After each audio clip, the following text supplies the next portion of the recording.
ఏదైతే మన యొక్క వేచలంలో వేచి ఉన్నటువంటి దుర్గాదేవి యొక్క దేవస్థానం మన యొక్క గురువు గారు అయినటువంటి మన యొక్క వేచల వెంకటరావు గారు ఆయన దగ్గరికి మనం విచ్చేసాము.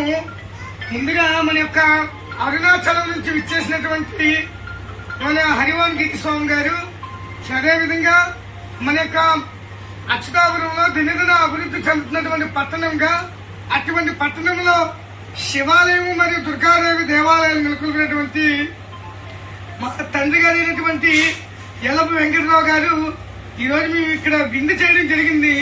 నిజంగా పూర్వం రోజుల్లో మనం ఏదైనా ఊరికితే ఆ ఊర్లో ఒకరు ఉండాలి, మనకి మన మనసులు అనేవాళ్ళు ఒకరు ఉండాలి అనేవారు. ఈరోజు మాకు అది ఎదురైంది.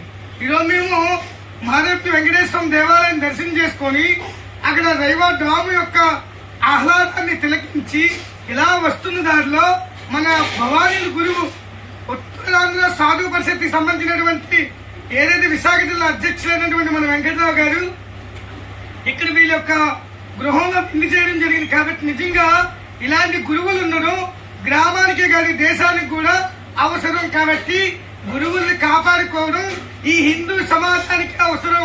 గురువు లేకపోతే ఈ ధర్మము ఈ దేశము ఖచ్చితంగా ఉంది. ధర్మము దేశము లేకపోతే ఈ హిందువు యొక్క జాతి మనుగడ అనేది ఉండదు.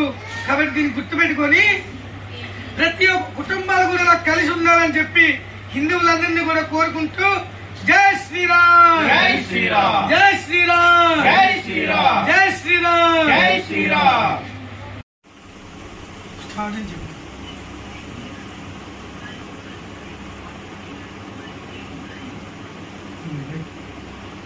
చెప్పు. నూరు నీళ్ళ స్వామి.